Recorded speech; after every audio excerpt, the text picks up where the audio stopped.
Next is periodic classification of elements, and the first in-test question is What are the types of matter? आता मॅटरचे जे types आहेत तर elements, compound आणि mixture हे मॅटरचे 3 types आहेत. Okay. Next, What are the types of elements? आता इलेमेंटचं जे classification आहे ते सुरुवातीच्या काळामध्ये आपल्याला माहिती आहे की मेटल्स आणि नॉन मेटल्स अशा 2च क्रायटेरियामध्ये व्हायचं, आणि पुढे असे काही इलेमेंट्स आढळून आले की जे मेटल्स आणि नॉन मेटल्स दोन्हीचे प्रॉपर्टीज शो करत होते, आणि त्यांना आपण सेमी मेटल किंवा मेटलाइट्स कन्सिडर करतो. सो ओव्हरऑल 3 टाइप्स असतील इलेमेंटचे: मेटल, नॉन मेटल अँड मेटलाइट्स.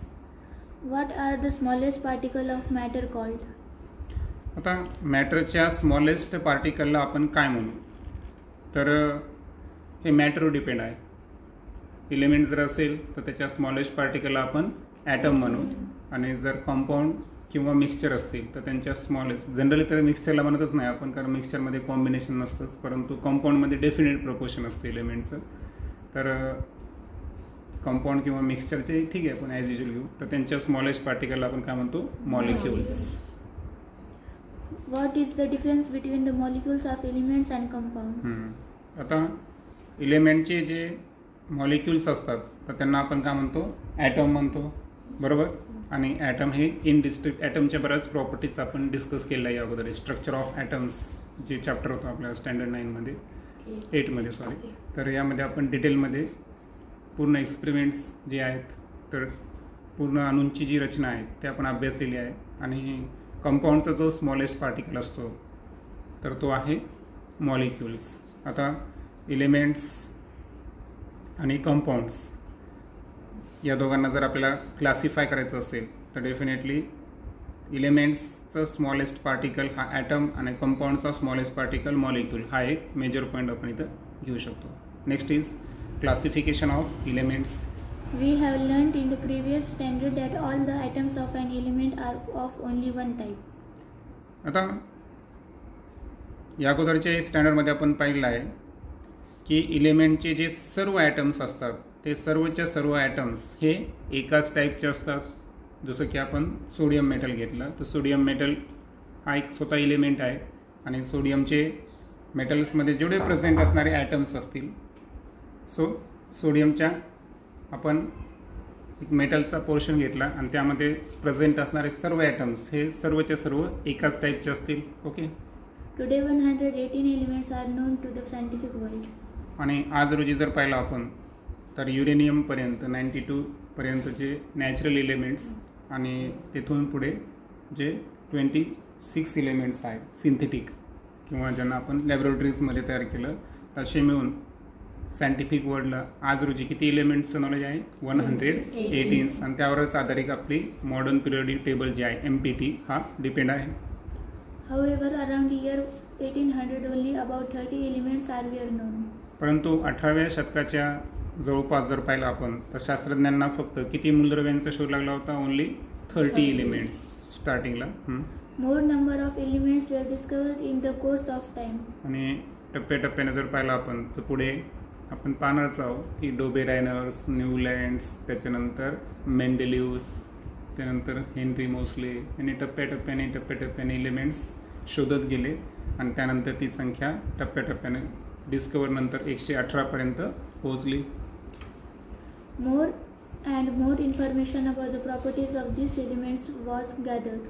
आणि केवळ इलेमेंटचा शोध लावला गेला का, नाही, तर इलेमेंटच्या ज्या प्रॉपर्टीज आहेत तर गुणधर्म, मग ते प्रॉपर्टीज तुम्हाला माहिती आहे 2 पद्धतीचे असतात. आयदर त्या फिजिकल असतील, दुसऱ्या असतील केमिकल, भौतिक आणि रासायनिक गुणधर्म. तर यांच्या संदर्भात जास्तीत जास्त इन्फॉर्मेशन सायंटिफिक वर्ल्डनं गॅदर अर्थातच कलेक्ट केली. To ace the study of such a large number of elements, scientists started studying the pattern, if any, in the vast information about them. आणि ओव्हरऑल जर पाहिलं आपण आता इतक्या लार्ज नंबरमध्ये एलिमेंट्स स्टडी करणं हे सोपं करण्यासाठी सायंटिस्टनं काय केलं, या ठिकाणी की एक विशिष्ट पॅटर्न शोधायचा प्रयत्न केला. पॅटर्न शोधायचा प्रयत्न केला म्हणजे काय झालं की क्लासिफिकेशनची नीड म्हणजे गरज भासू लागली scientific वर्ल्डला. You know that in the initial classification, elements were classified into the groups of metals and non-metals. आणि हा पॉईंट मी सुरुवातीला सांगितला की इनिशियल क्लासिफिकेशनचे दोनच क्रायटेरिया होते, म्हणजे दोन ग्रुपिंगमध्ये क्लासिफिकेशन व्हायचं, आयदर मेटल्स आणि दुसरा होता non metals. Later on, another class of elements called metalloids was noticed. आणि त्यानंतर एलिमेंटचा आणखीन एक क्लास शोधण्यात आला ज्यांच्यामध्ये मेटल्स आणि नॉन मेटल्स दोन्हीचे प्रॉपर्टीज होते, ते अर्थातच metalloids. As the knowledge about elements and their properties went on increasing, different scientists started trying out different methods of classification. आणि जसं जसं एलिमेंट्सच्या संदर्भात जी नॉलेज आणि प्रॉपर्टीज हे इन्क्रीज होत गेलं, तर त्या पद्धतीनं क्लासिफिकेशनच्या डिफरंट मेथड्स या ठिकाणी सायंटिस्टने डेव्हलप केले. आता तुमच्या सिलेबसला जिथून स्टार्टअप झालेला आहे, कारण 12ला आपल्याला थोडंसं आणखी डिटेलमध्ये बघायचं आहे, परंतु स्टँडर्ड 10मध्ये आपल्याला जो फर्स्ट अटेम्प्ट दाखवलेला आहे क्लासिफिकेशनचा तो कोणाला दाखवलेला आहे, डोबेरायनर्स ट्रायड्स. ओके, आता डोबेरायनर शास्त्रज्ञ आहे आणि ट्रायड्स अर्थातच 3 एलिमेंट्स जे आहेत त्यांचं ग्रुपिंग या संदर्भात आपल्याला इन्फॉर्मेशन जाणून घ्यायची आहे. So let's start. In the year 1817, a German scientist Dobereiner suggests that properties of elements are related to their atomic masses. आता क्लासिफिकेशन करत असताना क्लासिफिकेशनचा एक क्रायटेरिया असतो, म्हणजे त्याच्यामध्ये तुम्ही कोणत्या फंडामेंटल प्रॉपर्टीवर आधारित क्लासिफिकेशन करताय. आता ही गोष्ट मी तुम्हाला आत्ता सांगतो. आपण 2 प्रॉपर्टीचा अभ्यास केला या अगोदर एलिमेंटच्या. एक आहे ॲटॉमिक मास आणि दुसरा आहे ॲटॉमिक नंबर, बरोबर. आता जेव्हा आपण ॲटमचं स्ट्रक्चर अभ्यास केला होता तेव्हा आपल्याला माहीत आहे की ॲटम्सचं 99% वेट हे कुठं असतं, त्याच्या न्यूक्लियसमध्ये. आणि बिकॉज ऑफ त्यामध्ये जे न्यूक्लियॉन्स प्रेझेंट असतात, अर्थातच प्रोटॉन्स आणि न्यूट्रॉन्स, यांच्यामुळं ते वेट असतं. आणि आपण हे पण पाहिलं होतं की प्रोटॉन्सवर पॉझिटिव्ह चार्ज आणि न्यूट्रॉन्स हे चार्जलेस असतात. आणि त्यानंतर न्यूक्लियसच्या सराउंडिंगमध्ये आपण जर पाहिलं तर विशिष्ट ऑर्बिटमध्ये रिव्हॉल्व करणारे निगेटिव्हली चार्ज कोण प्रेझेंट होते, इलेक्ट्रॉन प्रेझेंट होते. आता जेव्हा ॲटॉमिक नंबर आणि ॲटॉमिक मास या दोघांमध्ये आपल्याला डिफरन्शिएट करायचं असेल तर तेव्हा आपण हे सांगितलं होतं की ॲटॉमिक मास जे आहे हे न्यूक्लियॉन्सच्या मासला आपण काय म्हणतो, ॲटॉमिक मास. अर्थातच प्रोटॉन आणि न्यूट्रॉनची जी बेरीज आहे, बरोबर आहे का, ॲव्हरेजली आपण त्याला काय म्हणतो, ॲटॉमिक मास म्हणतो. परंतु ॲटॉमिक नंबर जे आहे हे काय रिप्रेझेंट करतं, number of protons present in the nucleus of an atom, बरोबर. म्हणजे ॲटॉमिक मासमध्ये प्रोटॉन आणि न्यूट्रॉनची आपण बेरीज केली आणि फक्त प्रोटॉनची संख्या म्हणजे काय असतो, ॲटॉमिक नंबर असतो. आता ॲटॉमिक नंबर हा इलेक्ट्रॉनची संख्यासुद्धा रिप्रेझेंट करतो, कारण जितके प्रोटॉन तितकेच इलेक्ट्रॉन असतात. मात्र ती कंडिशन कोणती पाहिजे, न्यूट्रल कंडिशन पाहिजे, बरोबर आहे. आयदर त्याच्यावर पॉझिटिव्ह किंवा निगेटिव्ह चार्ज पाहिजे का, नाही.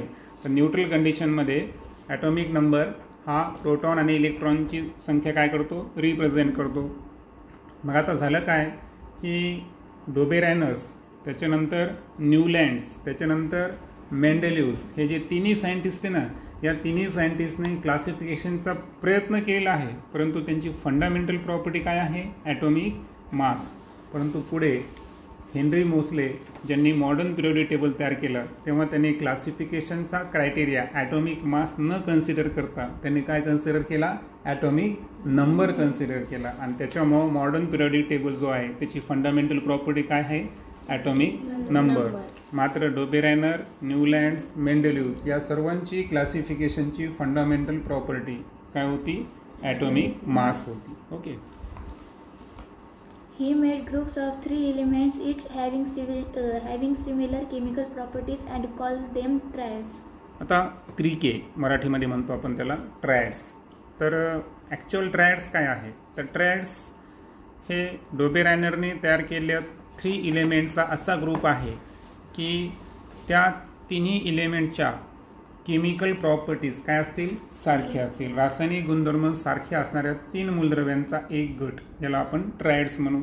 तर ट्रायड्स तयार करणं किंवा ट्रायड्स पद्धतीनं जे क्लासिफिकेशनची मेथड आहे ही डोबेरायनरचं वैशिष्ट्य आहे, आणि त्यामुळेच आपलं टायटलच ते आहे, डोबेरायनर्स ट्रायड्स.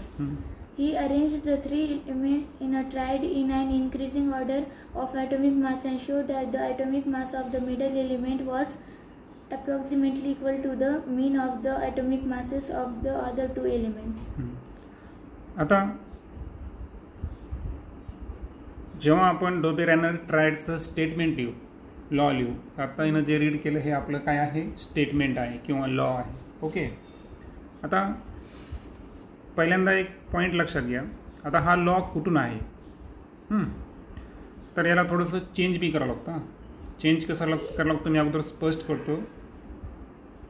तर अगोदर एक समजून घ्या की पहिलं पॉईंट आपण पाहिला की फंडामेंटल प्रॉपर्टी काय आहे, ॲटॉमिक मास. मग क्लासिफिकेशनचा ट्रेंड कसा आहे, तर ट्रेंड आहे according to the increasing order of their atomic mass. Increasing order म्हणजे ज्याचं सर्वात कमी आहे त्या 3 एलिमेंट्स, समजा A, B आणि C घेतलं तर याच्यामध्ये अगोदर कोणाला घेणार, तो ज्याचं ॲटॉमिक मास सर्वात कमी असेल. त्यानंतर सेकंड नंबरला ज्याचं मिडलला असेल तो, आणि लास्टला ज्याचं सर्वात जास्त असेल. आता ही मांडणी केली, लक्षात आलं. आता ह्या मांडणीला आपण काय म्हणायचं, increasing order of their atomic मास. बरोबर. आता हे केल्यानंतर त्याचं कॉन्क्लुजन काय आलं, तर कॉन्क्लुजन काय आलं की जो बी होता सेकंड नंबरचा त्याचं ॲटॉमिक मास हे ए आणि सीचं ॲप्रॉक्सिमेट काय होता, मीन होता. जसं की A+C दोघांची काय करायची, आपल्याला ॲटॉमिक मासची बेरीज, आणि त्याला कितीने डिवाइड करायचं, 2ने डिवाइड केलं तर जे आन्सर येईल ते आन्सर बी इलेमेंटच्या ॲटॉमिक मासच्या ॲप्रॉक्सिमेटली काय असेल, इक्वल असेल. क्लिअर. सो डोबेरायनर्सनं 3 गोष्टी केल्या. पहिल्यांदा ट्रायड्स कसे तयार केले, ज्यांच्या केमिकल प्रॉपर्टीज सारख्या आहे अशा 3 मूलद्रव्यांचा गट. त्यांची मांडणी कशी केली, increasing order of their atomic mass. Conclusion काय आलं, atomic mass of the middle element is approximately mean of the other 2 elements. त्यानंतर फायनली सांगावं लागेल तुम्हाला की लॉ कसा लिहायचा. बरोबर आहे का. तर लॉ असा लिहायचा, when an elements arrange in the order of their atomic mass the atomic mass of the middle element was approximately equal to the mean of atomic mass of other 2 elements. फक्त एवढा change करायचा आहे, म्हणजे तुम्हाला ते लिहायचं आहे की जेव्हा त्यांनी इन्क्रीजिंग ऑर्डरमध्ये मांडणी केली, ही हा शब्द वापरता येईल का, नाही, तर त्याला थोडंसं चेंज करायचं. ते आपल्या नोट्समध्ये मी ॲड करून टाकेल. However, all the known elements could not be classified into Dobereiner's traits.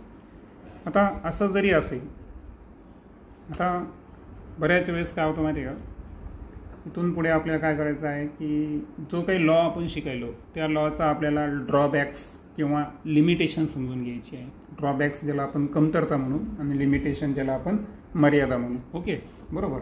तर ती काय होती, तर डोबेरायनर्सचं ड्रॉबॅक काय होता की माहीत असलेल्या सर्व एलिमेंट्सला तो ट्रायड्समध्ये क्लासिफाय करू शकला का, नाही. लक्षात आलं. तर जे माहीत असणाऱ्या एलिमेंट्स आहेत तर त्या सर्वच एलिमेंट्सला ट्रायड्समध्ये त्याचं वर्गीकरण करू न शकणे. बरोबर. म्हणजे काही लिमिटेड एलिमेंट्सच ट्रायड्सचे गुणधर्म फॉलो करतात, सर्वच एलिमेंट ट्रायडचे गुणधर्म फॉलो करत नाहीत. हा एक ड्रॉबॅक म्हणता येईल. ओके. त्यानंतर आता एक चार्ट आपल्याला दिलेला आहे. या चार्टमध्ये पहिल्यांदा 3 एलिमेंट्स आहेत आपल्याकडे, लिथियम, सोडियम आणि पोटॅशियम. आता यामध्ये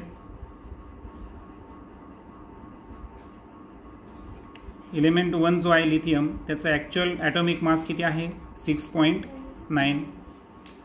आता जेव्हा आपण लिथियम आणि पोटॅशियम पाहतात, ए कोण आहे आपला लिथियम, बी कोण आहे सोडियम आणि सी आहे पोटॅशियम. तर लिथियम आणि पोटॅशियमच्या ॲटॉमिक मासची बेरीज केली, त्याला 2ने डिवाइड केलं तर ती मीन किती आलं 23. आणि पुढच्या चार्टमध्ये पहा सोडियमचा ॲटॉमिक मास ॲक्च्युअलमध्ये किती आहे 23. म्हणजे याचा अर्थ मीन आणि ॲक्च्युअल ॲटॉमिक मास हे कसं आलं सारखं आलं. आणि that's why lithium sodium potassium हा जो आहे हा काय फॉलो करतो डोबेरायनस ट्रायड्स फॉलो करतो. आणि एलिमेंट 3चं दाखवलं आहे तुम्हाला लास्ट टेबलमध्ये. ओके, सेम पद्धतीनं कॅल्शियम स्ट्रोटियम आणि बेरियम यामध्ये जेव्हा आपण कॅल्शियमचं 40.1 आणि बेरियमचं 137.3 यांचं ॲडिशन करून त्याची जेव्हा ॲप्रॉक्सिमेट मीन काढला तर तो आला 88.7 आणि जेव्हा की स्ट्रोटियमचा किती आहे 87.6 म्हणजे ॲप्रॉक्सिमेटली तो त्याच्या इक्वल आहे. त्यानंतर कॅल्शियम ब्रोमिन आणि आयोडीन तर यामध्ये कॅल्शियमचा आहे 35.5 ब्रोमिन ना. सो मिडल एलिमेंट कोण आहे ब्रोमिन आहे.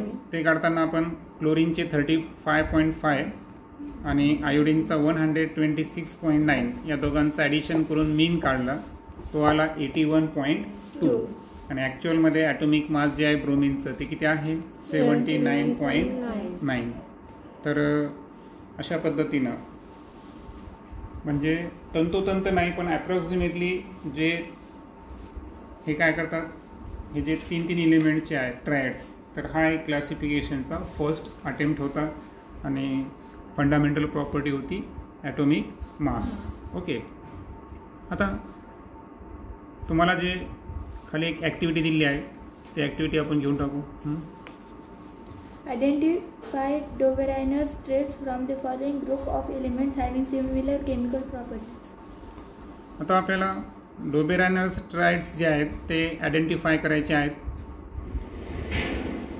आता यामध्ये मॅग्नेशियम जो आहे त्याचा आहे 24.3 आणि स्ट्रोटियमचा किती आहे 87.6 तर ते येईल 111.9 आणि याला जेव्हा आपण 2 डिवाईड केलो तर तेव्हा ते ॲप्रॉक्सिमेट मीन येतोय पहा 55.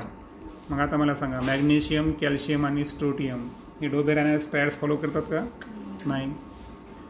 सेकंड एक्झाम्पलमध्ये जर गेलो आपण सल्फरचा आहे 32.1 आणि टेलेरियमचा आहे 127.6 ॲडिशन केली 159 आली.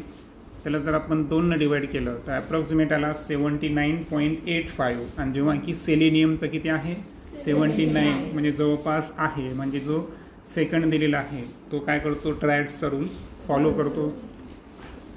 त्यानंतर थर्ड जर पाहिलं आपण बेरियम ज्याचं की बेरिलियम बेरियम वेगळा झाला बेरिलियम तर बेरिलियमचं किती आहे 9 आणि कॅल्शियमचा आहे 40.1 ॲडिशन केली 49.1 आलं 2 डिवाईड केलं 24.55 म्हणजे ॲप्रॉक्सिमेटली मॅग्नेशियमच्या 24.3च्या आला. म्हणजे याचा अर्थ या गटामध्ये फक्त पहिलावाला जो आहे तो ट्रायड्सचे रूल फॉलो करत नाही. सेकंड आणि थर्ड जे आहेत ते डेफिनेटली डोबेरायनसचे ट्रायड्स आहेत. नेक्स्ट व्हिडिओमध्ये आपण न्यूलँड्स लॉज ऑफ ऑक्टेव्हज या संदर्भात डिटेलमध्ये डिस्कस करू.